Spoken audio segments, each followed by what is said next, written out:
through the eyes of the megaminds of our time. The Diagnosis,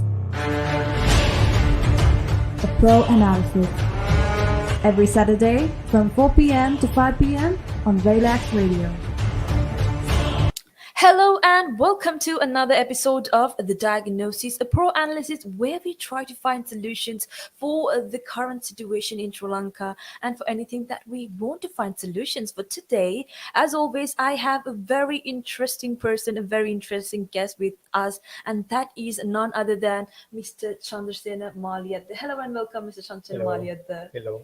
So he's actually a university council member, and also he is the vice president of the Sri Lankan Economic Association. Am I right, Mr. Maliyadde? You are right. Welcome. And how do you feel about today? How do you feel about this program, and how do you feel about today and coming here to literally answer about every problem that I have for you? Yeah.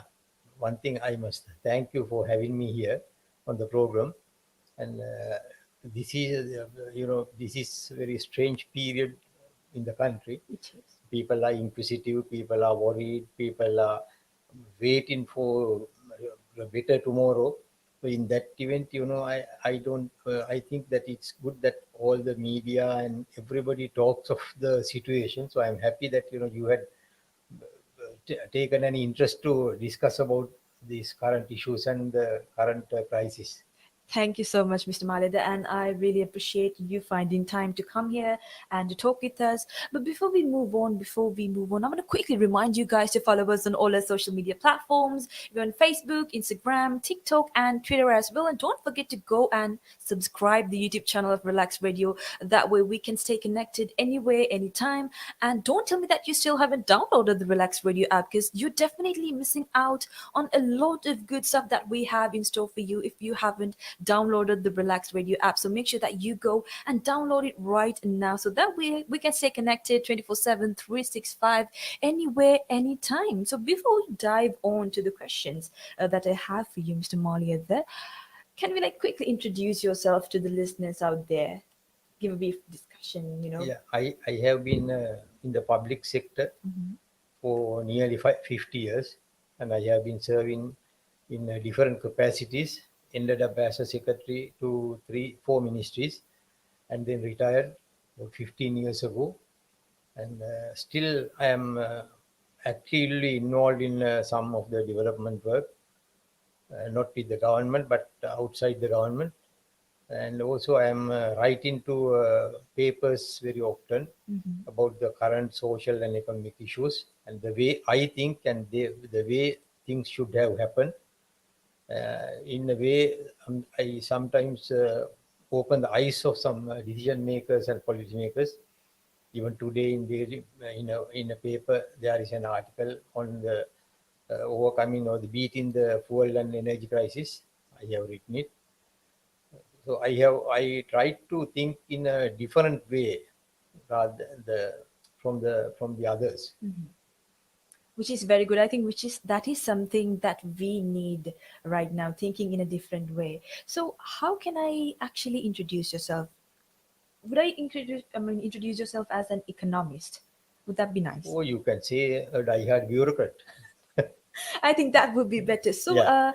in the years that you were on your field, what kind of experiences have you had? Have you had any experiences, memories, highlights of your specific field that you would like to share with the audience?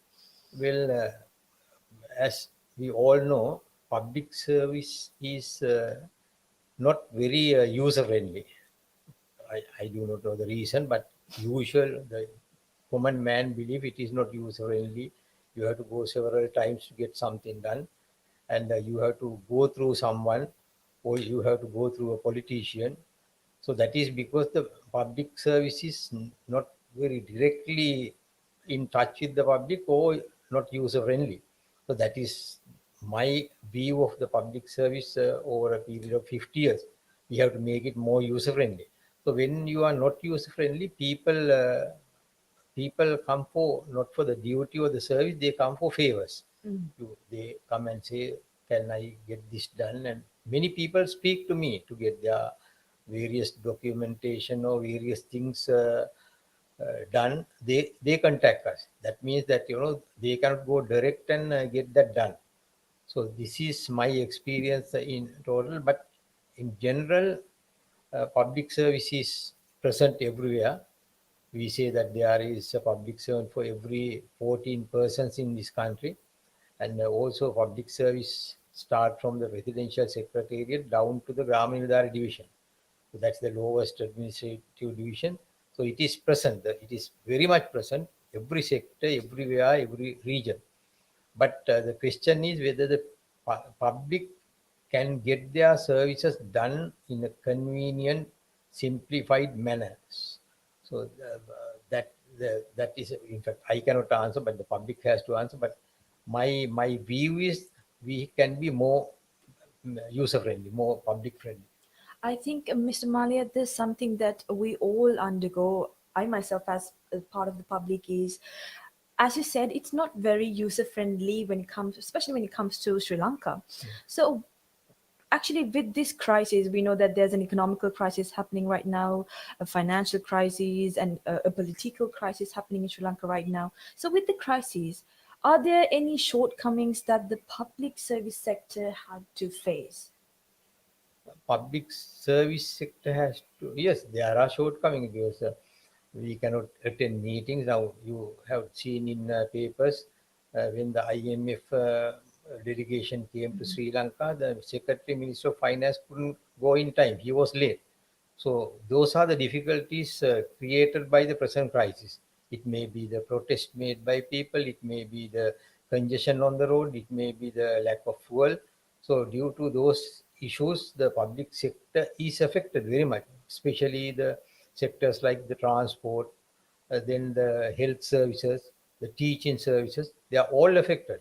There. The entire public service is affected. And I live in Battaramulla. I come past these departments, several departments, and you can see large number of 100,000 of people are queuing up to get into the department and get their things done on the same day. But some get done, some don't.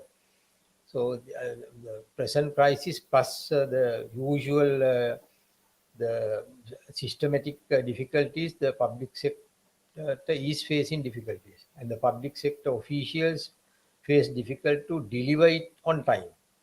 Exactly, Mr. Maliyadde. So, one thing that comes up to my mind when I hear your name is liberal economy. Yeah. Now, what exactly is this liberal economy?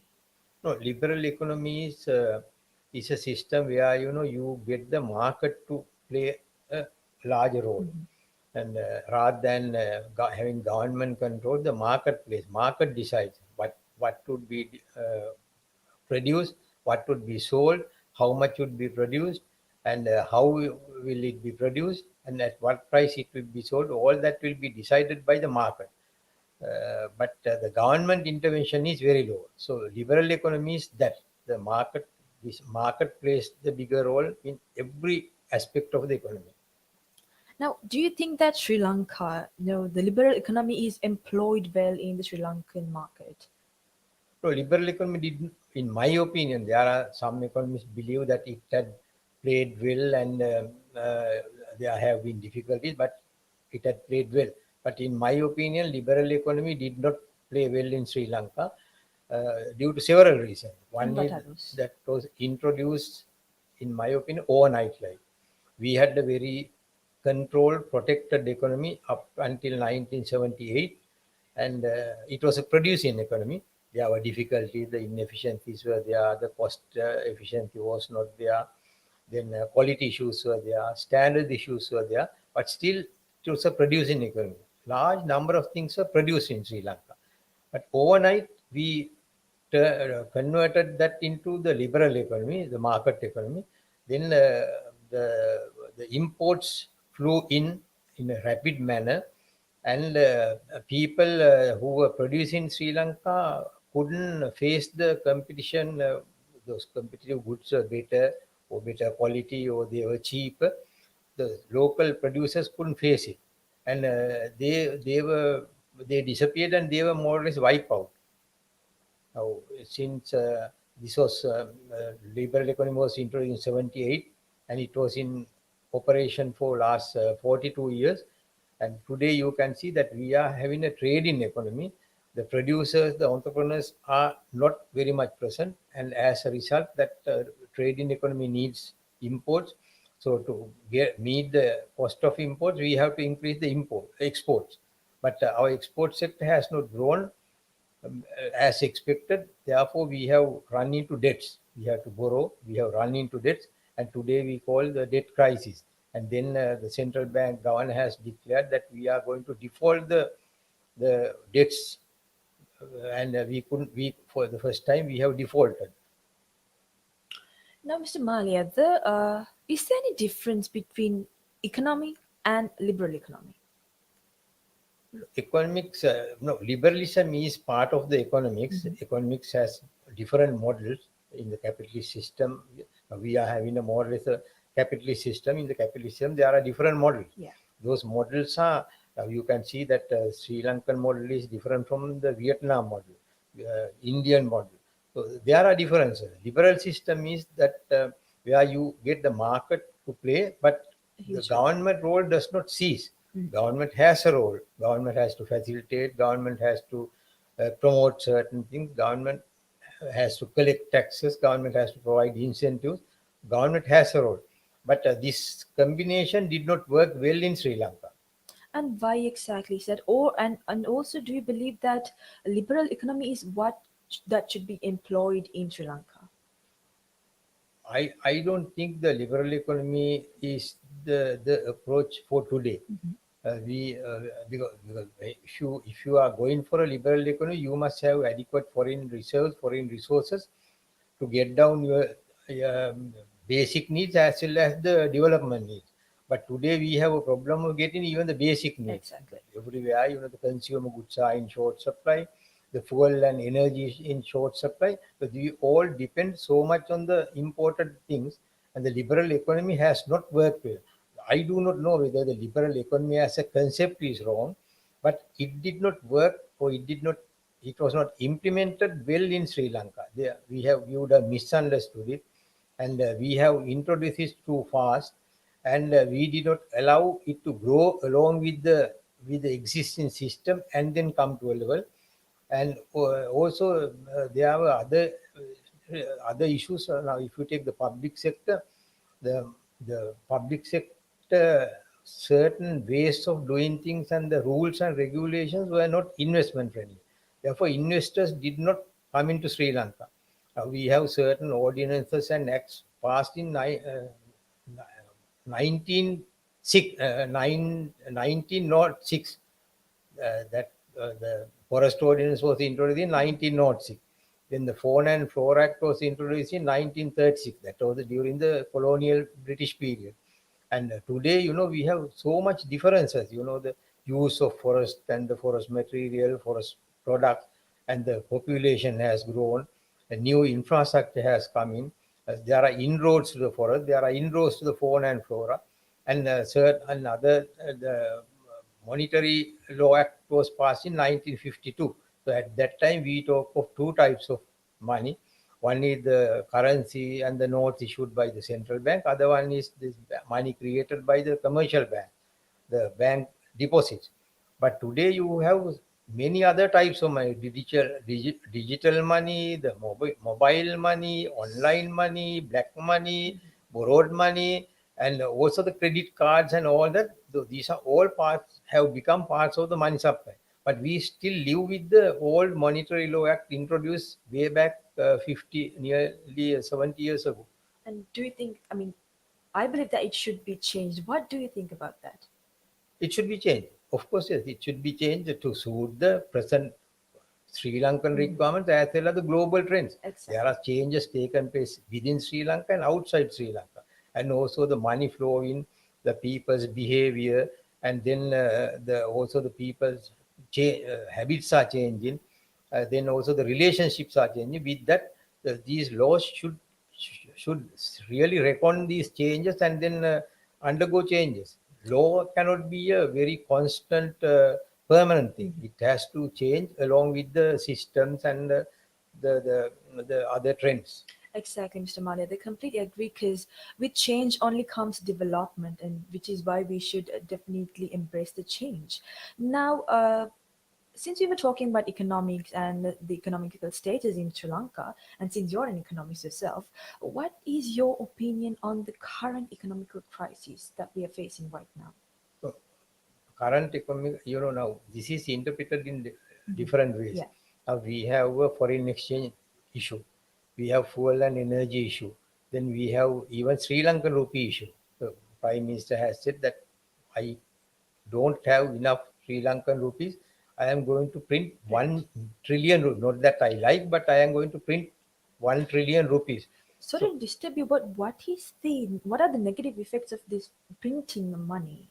printing money, of course, there are several negative effects. The most economics say that the once you print money, it comes to the market, then people will demand more. But if the economy or the production is not growing, then the prices would go up, and that is, we call it inflation. Inflation. And this is what happened. But that is only the part of the story. Inflation is not only caused by the Printing of money. demand or the money supply. Also, it is caused by the availability and the cost of the product. Now, in Sri Lanka, both are happening. Now, if you take prices are soaring up due to the increase, the foreign exchange rate change, as well as the money supply. But on the other hand, there's a short supply. Now, yesterday, government has increased the price of fuel, but fuel is not available. Exactly. So you are increasing the price of nothing. If the fuel is not available, what is the use of increase? So these contradictory things are happening. So in the inflation, you cannot simply say this is due to the money supply or printing of money, or this is due to the cost, or this is due to the supply. But all these things work in connection coordination. Yeah. So, your opinion about the economical crisis and everything that's happening in Sri Lanka right now, and do you as an economist yourself, do you have any remedies that you would propose to get out of this economical crisis that we have? Yeah, there are remedies. The economic crisis today is a serious illness of the country facing for several years. So we have one thing. There are some symptoms of the economic crisis, such as the shortage of food, shortage of fuel, and all those are symptoms, in my opinion. But there are causes. So we have to first treat the symptoms, but we should not stop with treating the symptoms. We have to go deep down to find out the causes and treat them. That's in the long term. But immediately we have to treat the symptoms. So there are certain ways you can do now. For instance, in Sri Lanka, the people in all 25 districts are coming to Colombo to get their things done. Why should it happen? People have their documents, the information, their officers, all are there. The branches of these departments, the ministries are there in the district. But they all come to Colombo because the services are concentrated, centralized in Colombo. So you have to come to Colombo. But we can easily decentralize immediately. Overnight you can do it because we have the online facilities, we have computers, data is there, information portal, all that is there. So what we can do is, we decentralize. We take the service down to the people rather than getting the people to Colombo. So if you can do that, you will save the agony or the difficulties faced by the people. And also they come, either they use the public transport or their own transport, hired transport. This is fuel. So you can save a lot of fuel by taking the service down to the people where people live rather than getting people to come here. And then also there is congestion, the pollution, then the harassment undergone by them, and harassment made to the people living in the area. All that can be prevented by taking this can be done overnight. Because we have the infrastructure, we have the official. People blame that the public sector is overloaded, and all the graduates are taken into the public sector, which means that public sector has the resources. Yes. They have the human resources. Then also they have you go to any tiny, even the Gram Military Division, there is a computer. So we are well connected. The post offices have the online facilities. They are well connected. So we can easily take down this service down to the lowest level. But we don't do that. Now, why don't we do that then? There are several reasons. One is that people have not understood it. That is one thing. Other thing is people are not interested, because when you want to get something done, people undergo all the harassment and come to Colombo. They don't complain. Yes. And if they are unable to get, then they contact a politician, they contact another officer, they contact a friend, they contact a relative and say, can you help me to get this done? Yes. So that has been the practice over the years. But since we have been the public service, we see that how much people are undergoing, the difficulties they undergo. Not only that, even this fuel issue, then the overload in the transport, the public transport, the buses, the trains, all that are issues. All that can be sort of sorted out in one decision. You take the service down to the lowest possible level. It may be the district, it may be the division level, it may be the Gram level. Certain things can be done at the Gram division.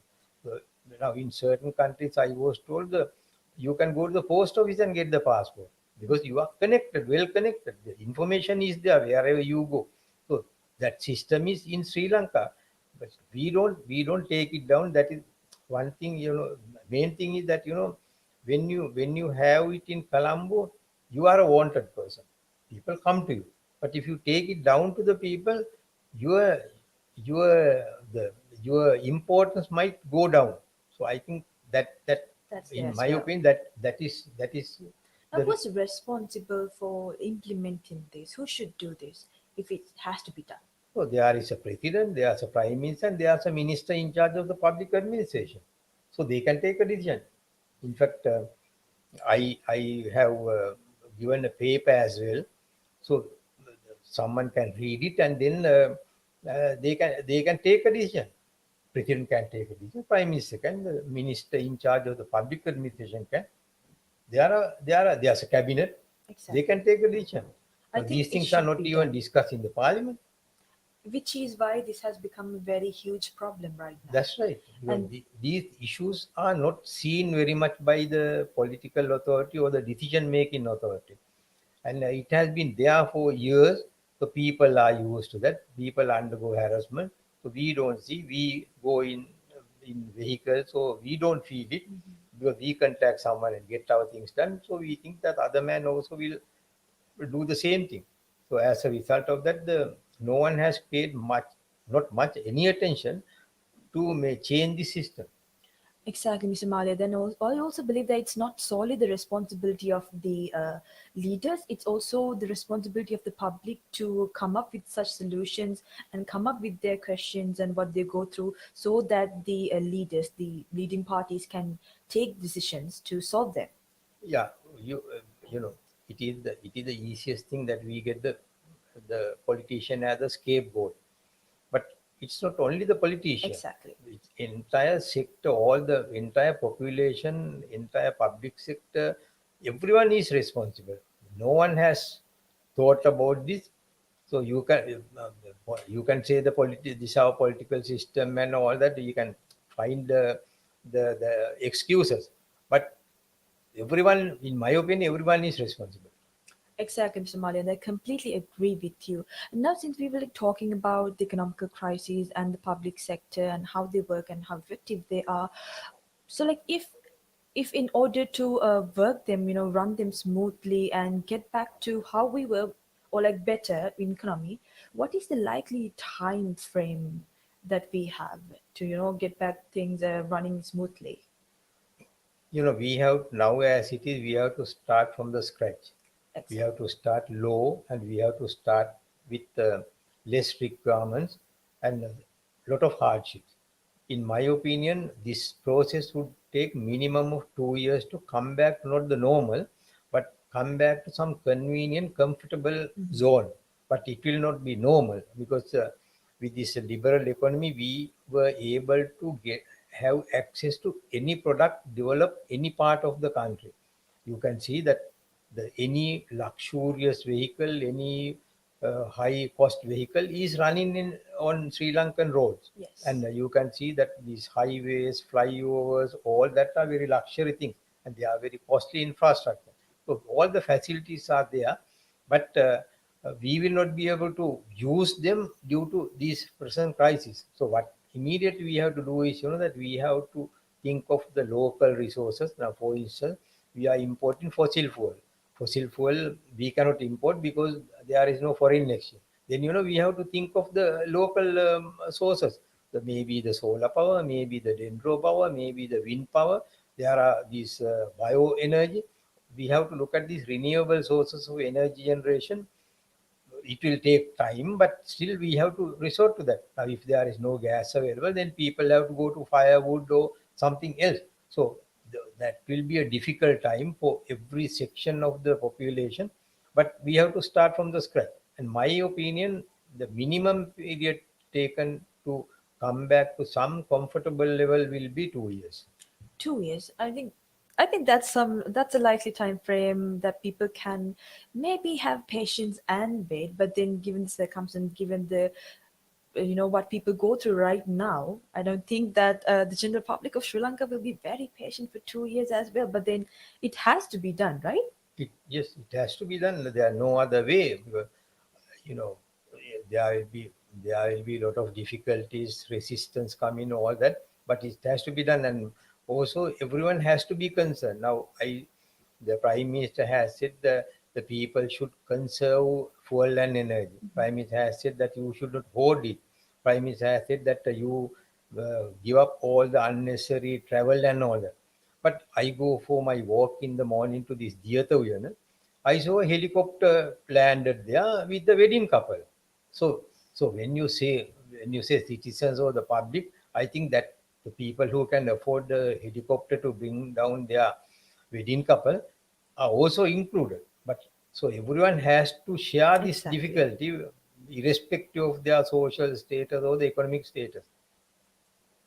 Now, since we talked about the economical crisis and politicians and their role, the leading party's role, why haven't they taken the measures yet, in your opinion? Why haven't they taken measures?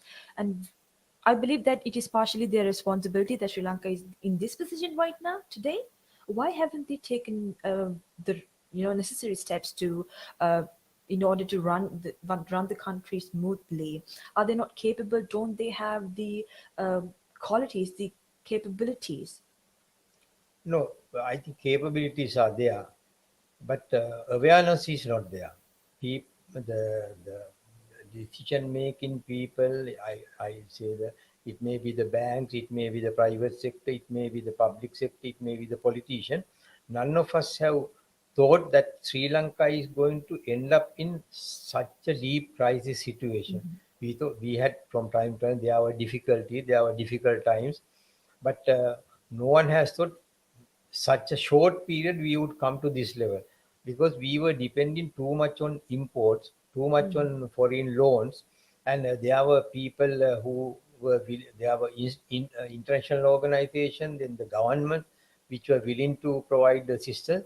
And then when we ran out of that, we went for the commercial credit at a high interest rate, and then those money borrowed were not used for the right gainful activity.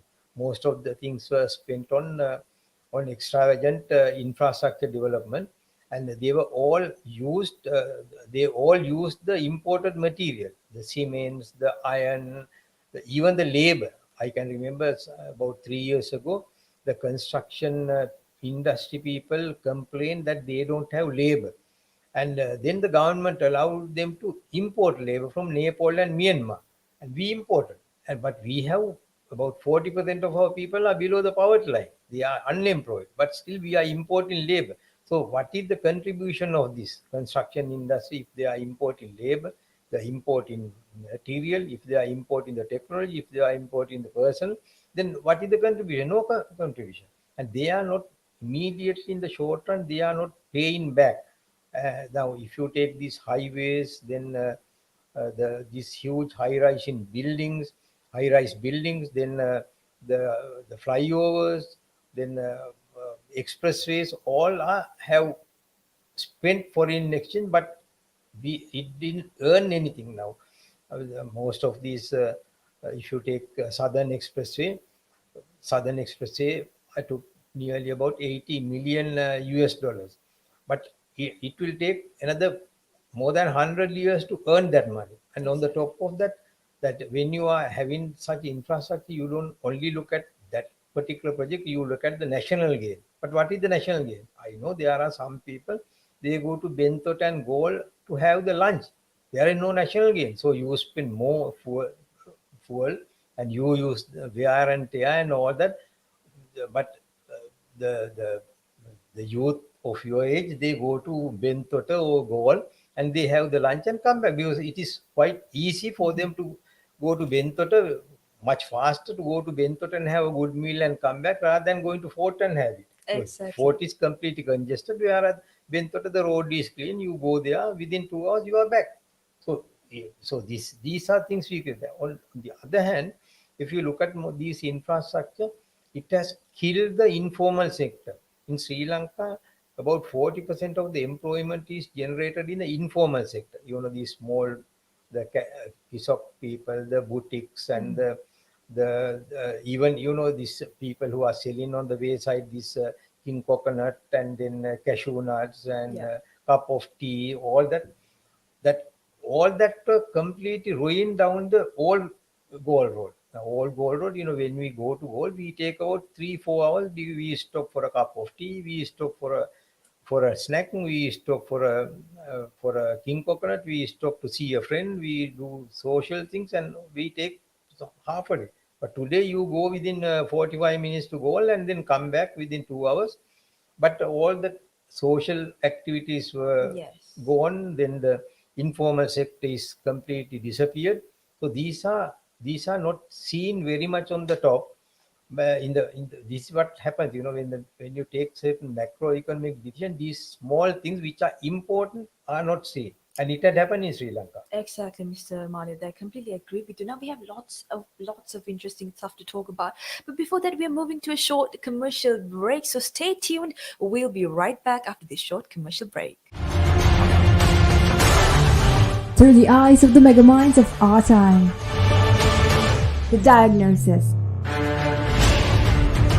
The pro analysis.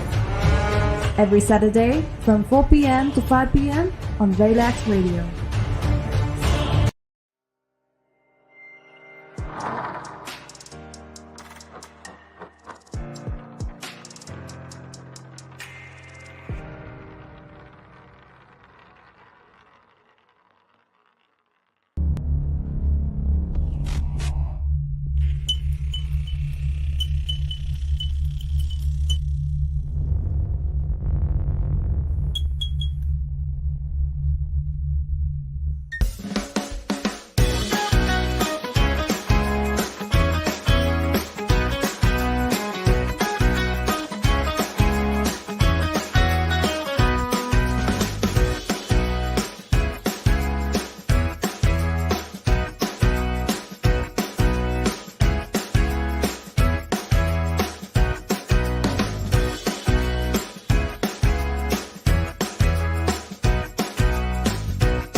through the eyes of the megaminds of our time. The Diagnosis. A pro analysis. Every Saturday from 4 p.m. to 5 p.m. on Relaks Radio. Hello and welcome back to the Diagnosis, a pro analysis where we try to find solutions to whatever that we have, the problems, the crises of Sri Lanka right now at the moment. And as you all know, we have Mr. Chandrasena Maliyadde with us today talking about the economical crisis, liberal economy, and the public services. Now, we were talking about Sri Lankan economical crisis and the remedies that we can take. Now, thinking in a global aspect, Mr. Malia, for certain, Sri Lanka is not the only country that is going through such a rough, tough situation right now. I mean, globally, we can take for an example, almost every country had to go through such a pace. That's what I believe. Now, what is there? I mean, is there any advice that we can take from them? Can we like learn from the experiences that globally the other countries have had when it comes to the economic crisis? Yeah, globally, there are several countries face difficulties. They have come out, but some have sunk. Now, but if you look at some of these, now if you take a country like Greece, they had similar difficulties. But what happened was that was a member of the European Union.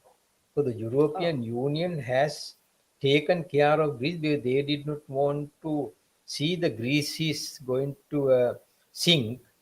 That would have been a black mark for the European Union, that system. So they have helped. Then also there are other international organizations which were ready to help, and also they had introduced various physical and monetary discipline as well as other the first the other difficult measures were taken, and they have come out. But in Sri Lanka, what happened was, now we have our due to our foreign policy failures during last 10-15 years, we have lost most of the friends. Now, we are nowhere. We are not aligned to the west. We are not aligned to the east, and we are not aligned to the non-aligned. And where are we aligned? We have been working in isolation, and on the top of that, you can see that there are people, who are appointed to hold the missions positions. They are not competent career diplomats. They are carrying bags, but they are not career diplomats. So then they go there and they have a gala time. They come back, but sometimes they don't even come back. But the country is not going to gain. So you must have a professional career diplomats to serve there because they know the system. They have talked to people. They have developed friendship. They have developed contact. They have all that they will be able to. They will be able to get some friendly advice and assistance. But now we have lost all that. You can see that there have been several complaints made by various other countries about the Sri Lankan behavior in a certain situation. Then we are antagonizing certain people to gain the political advantage within the country. But we have to make a balance. Now recently one of the corporation chairman has said that the head of one country has spoken to our president, and as a result of that he was more or less forced to take a decision. But I don't know whether right or wrong, but those things will go a long way against Sri Lanka. Now, what happened is, that Sri Lanka, one thing, Sri Lanka has exceeded its borrowing capacity. And Sri Lanka has lost its friends. And Sri Lanka has not aligned to any particular party, but we are taking momentary decision. But we have to take a long-term look and then gradually develop these relationships, and we have to identify friends and foes, who are the friends, who are the foes, and then we have to build. Now what happened is, we have been more or less isolated, and recently Prime Minister has said in the Parliament that we have to find new ways. But new ways not for begging and borrowing. New ways for some alternative ways to the existing ways. So, but that is not really happening on the ground. I totally agree with you, Mr. Male. Then now, since we talked about politics in general and decision making and how we have to come up with these remedies and how we have to implement this, uh, I have one question, and that is, will you ever consider becoming a politician? I would say yes and no, but Both. It's I like will be 50-50. more You're 50, vacillating. 50, but no, not 50, more inclined towards no. Oh, But because I enjoyed my life as a public servant, because I meet people, I visit various areas, and then I can take decisions, I can deliver something, and I am not aligned to any political ideology. So therefore, so since I enjoy that, I was not very much inclined to be a politician. But now, now when this crisis situation comes, then we wonder whether now we have lost faith in almost all the political parties. exactly. So then we we talk among ourselves whether we should form something, or we it is not because we want to come to power, or but kind of opinion group, to give some alternative solutions and then give some way out, rather than blaming the past or finding out the causes and the reasons.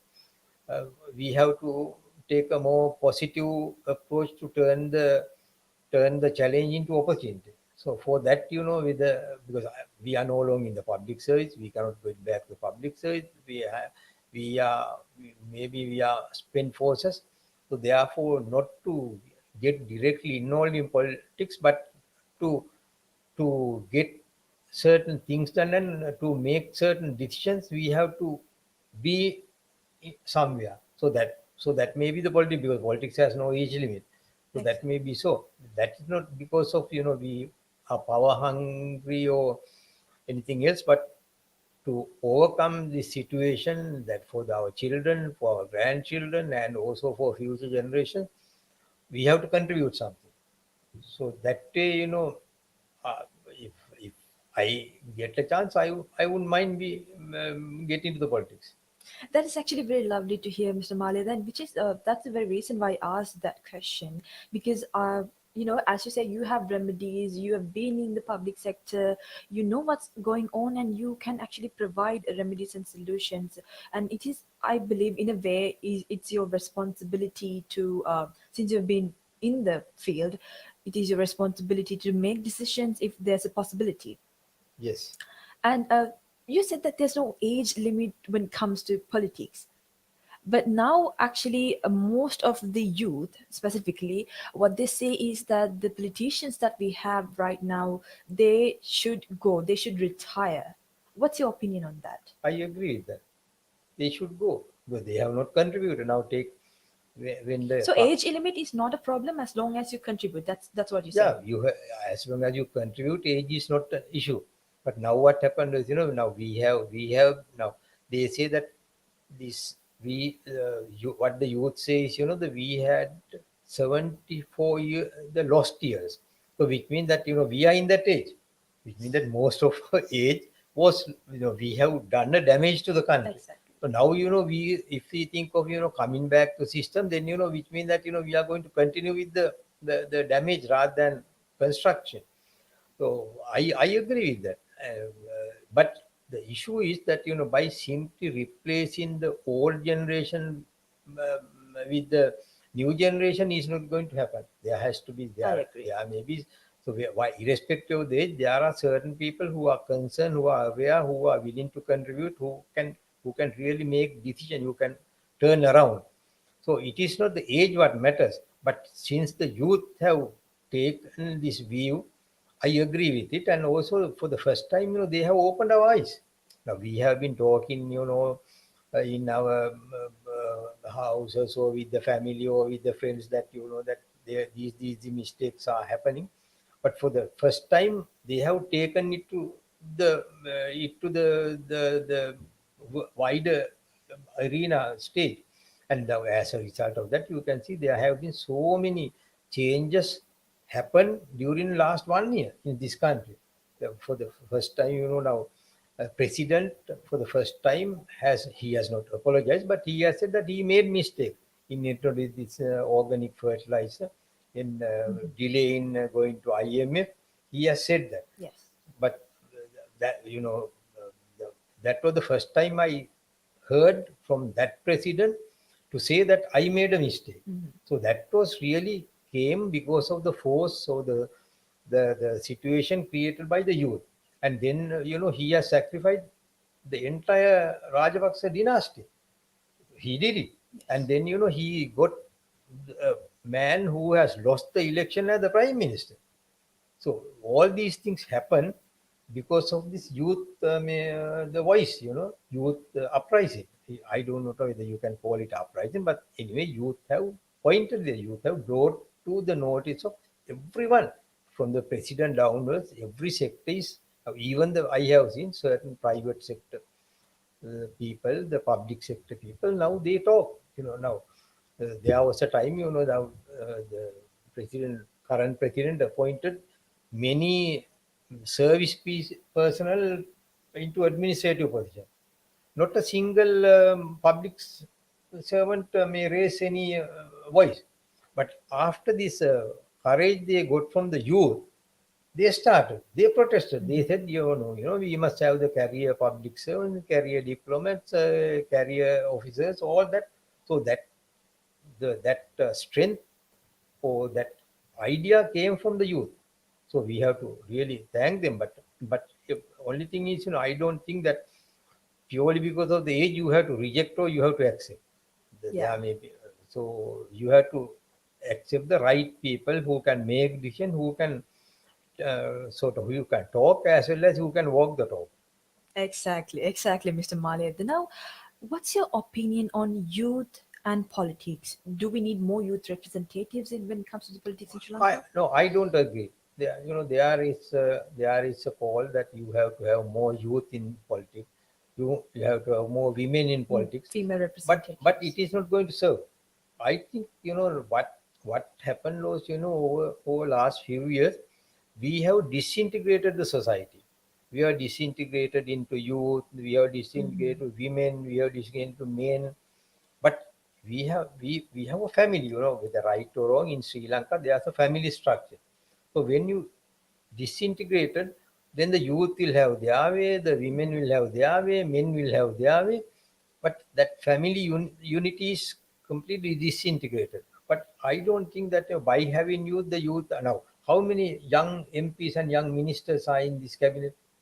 No, there are young ministers, but they are inexperienced, and also because they are there, the youth are not benefited.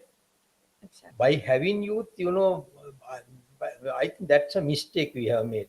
We have created the women's affairs ministries, the youth affairs ministries.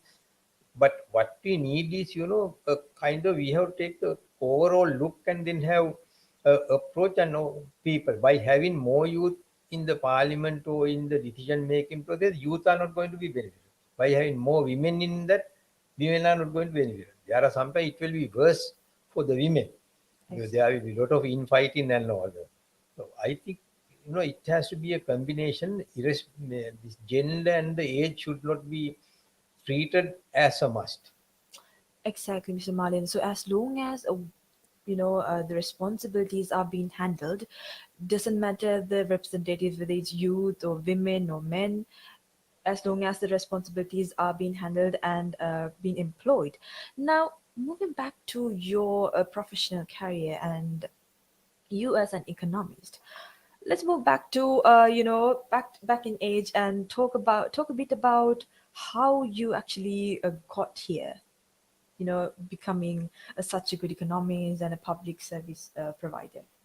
Well, I am a person, who didn't have any political backing. In fact, I wrote this in one of my articles. I think that should be mentioned, especially when it comes to Sri Lankan context, because many believe that if you have political support, you get to places. Believe, and also it's a fact. It is fact, yes. If you have the right connection, you are in you may be in the wrong place, but you are right. No matter the qualities and No, qualifications. yeah, and but in my case, of course, that I have come, I have started the career as a kind of a lowest executive grade, but I have come to the top of the service. I ended up as a secretary of a ministry, but it was not due to any political influence. In fact, some of my friends said, Malia, that this time you are not going to get a position because you have no political clout. But I got it. Then one minister told me that this prime minister says that there are complaints that so and so is not one of our party man, uh, but another party person. But whatever it is, he delivers. Therefore, he's okay.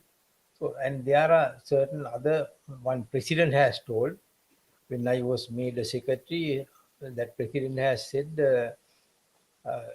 people have come and told me that this man is opposition supporter and all that, but that I don't think he has any politics. So we have lost his service, and I was made a secretary. So I never went behind politician. I never got any favors done by them, and I never got any position by going behind them or sitting with them.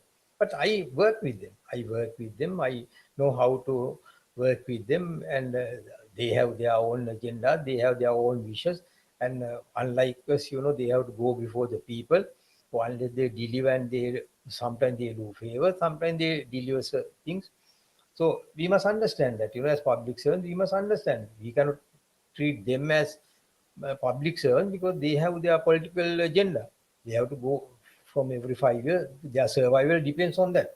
So they have to do certain things. In fact, one minister, I asked a minister that he said that these unemployed graduates used to come to our ministry to get employment. They don't come to me, they go to the minister. So I asked the minister, why do they come to you? Why don't they come to me? Or why don't they come to other officials? That is because, Malia, you all don't deliver. But when they come to us, we do what they want. So they know that they are wasting their time by going to. So they don't come to. They come to us. That's a fact. There's It some is. sense in it. Yes. So those are things we have to keep in our mind. We have to back of our mind, and then we must try to improve ourselves as well as our delivery capacity and our service orientation. So that has to happen. But in my case, I did not have any political support to come to any position. Sometimes I lost because of that. Sometimes I gained. But I was trying to deliver something and shine rather than going behind a politician. That is actually very inspiring, I would say, Mr. Malid. Now, coming back to your professional career, now with the Sri Lankan context and the management of the country, have you ever been not able to execute your full potential when it comes to your professional field? I can get your point. Like, when it comes to the Sri Lankan context, we Yeah. have the politicians backing us up, especially when it comes to the public sector, the government sector. Have you ever been not able to execute your full potential due to problems like that because you didn't have any political backup? No, not due to political backup, but due to certain reasons. Yes, there are instances where I was not able to do. But if you have the right approach, you can achieve. So there were certain things there have been things I did, and what I learned is you cannot cross the politician in public. You may agree, you may disagree, but you should never cross a politician in public. You have to tell him in privately, and then you discuss, and then sometimes he agrees, sometimes he doesn't. But I have been able to sort of talk to them and convince on certain matters. Uh, that all. But what happens is, when we don't have an idea or alternative view, then we have to agree with the politician. But if we have an alternative view, we can argue, then we can support it. but most of us do not have an idea, and we don't have kind of the perhaps we don't have even the will. So we do whatever we have been asked to do, and then we go home, because in the public service it's very well secured job. We get our annual increment, we get our promotions. It's just like in a cocoon. Once you are in the cocoon, you are well protected. Was So, this the public sector? Was this the career you always wanted to choose, yes. or you just went with it? No, no. In my case, not only there are several others. We always wanted to do certain changes, and I have done it. I have changed the systems. I have changed certain things. Now, for instance, one time I was the chairman of the Telecom Regulatory Commission. So wherever I go, people say we don't, we have to wait ages to get a telephone. I have applied 4 years ago. My daughter applied several years ago. We don't get a telephone, and so it was same with the minister in charge of the telecommunication. So he and I discussed, and then we introduced this CDMA facility in Sri Lanka. And the next day, people went to the shop, bought the phone for 3,500 rupees, so charged the battery, and then started talking. So these queues disappeared overnight. So we have taken such a decision. Which is perfect. Now, Mr. Maliyadde, we've actually come to the end of our program, but one last question to anyone out there who wants to become, like you, who wants to work for the public sector, who wants to become an economist, what would the future look for them in Sri Lanka? Well, in fact, in a way, we must be ashamed to say that we have been in the public sector for nearly 50 years, and then we have brought Sri Lanka to this level. So we are all contributory factors and responsible people. But we can sort of give various excuses and explanations and get out of it. But we are responsible. So my view is that we all, the public sector should be service oriented rather than duty oriented, and the public sector should look at the end result rather than the process and the rules and regulation. So we have to change the system. There are certain, as I said, there are certain rules and regulations introduced several decades ago. They, they must they must be changed. And also in the public sector, we are looking after only our turf. If I am in the forest department, I am looking after the forest. But there are sort of interconnection that is not there. Now take the take the transport. The transport, there are road transport, water transport, then the rail transport. But they don't talk to each other. Rail transport is trying to develop the railway, and then get the increase their income. Road transport is same. So now recently, there are some boat services on this Diyavanna oil, and they have recently stopped the boat service because they say that the audit have come and asked and told them that you all are now losing, either you have to give up this service, or you have to charge more. So what happened was they have given it up. Now what happened is, now, but really that saves a lot of fuel, and also the congestion, and also it is a kind of a shared transport system. But in this country, those agencies are not interconnected. Agencies are not working in coordination. You are looking after your own interest, your turf, and as a result of that, the public sector has become ineffective. I think that we have to bring this coordination in a very big way. I believe that Mr. Maliyadde, you will be a pioneer when all that change will happen in Sri Lanka. Hopefully, in the future. Now we've actually come to the end of the program, Mr. Maliyadde. Any last words about the program, or any last thing that you have to say for the audience? Yeah, my last word is, we must definitely work towards a target. So target comes from the roadmap. We must have a time-bound roadmap for anything, whatever do in our private life, or now in a private life we have it, but when it comes to public life, we don't have it. So, but my last message is, we must have a roadmap, time-bound, target-oriented roadmap, and we must reach the target. I think that should be, carved in everyone's mind because those are some wise words, Mr. Maliyadde. Now, I would like to make this an opportunity to thank you for, dedicating your time and for coming down here at Relax Radio to talk about, the liberal economy, the public services, and literally to find solutions for the grave economic situation that we are undergoing right now. So, Mr. Maliyadde, thank you so much for coming in today. Thank you for having me. Thank you, thank you. And that being said, we've come to the end of the program. This is the diagnosis, the pro analysis, where we talk about the current economical crisis, the political crisis, the financial crisis, and where we try to find solutions with the mega minds of the country. Now, before winding things up, I want to quickly remind you guys to follow us on all the social media platforms. We're on Facebook, Instagram, TikTok, and Twitter as well. And don't forget to subscribe to the YouTube channel of Relax Radio and to download the Relax Radio app, which is available for free download. Yes, you heard me right. For free download on both iOS and Android devices. So that way we can stay connected 24/7, 365, anywhere, anytime. Now, that being said, this is your host, Mika Thompson, winding things up. This is the diagnosis, a pro analysis. Stay tuned because we'll be right back next week, same time, same day. And until then, have a great day. Through the eyes of the mega minds of our time. The diagnosis. A pro analysis. Every Saturday from 4 p.m. to 5 p.m. on Relaks Radio.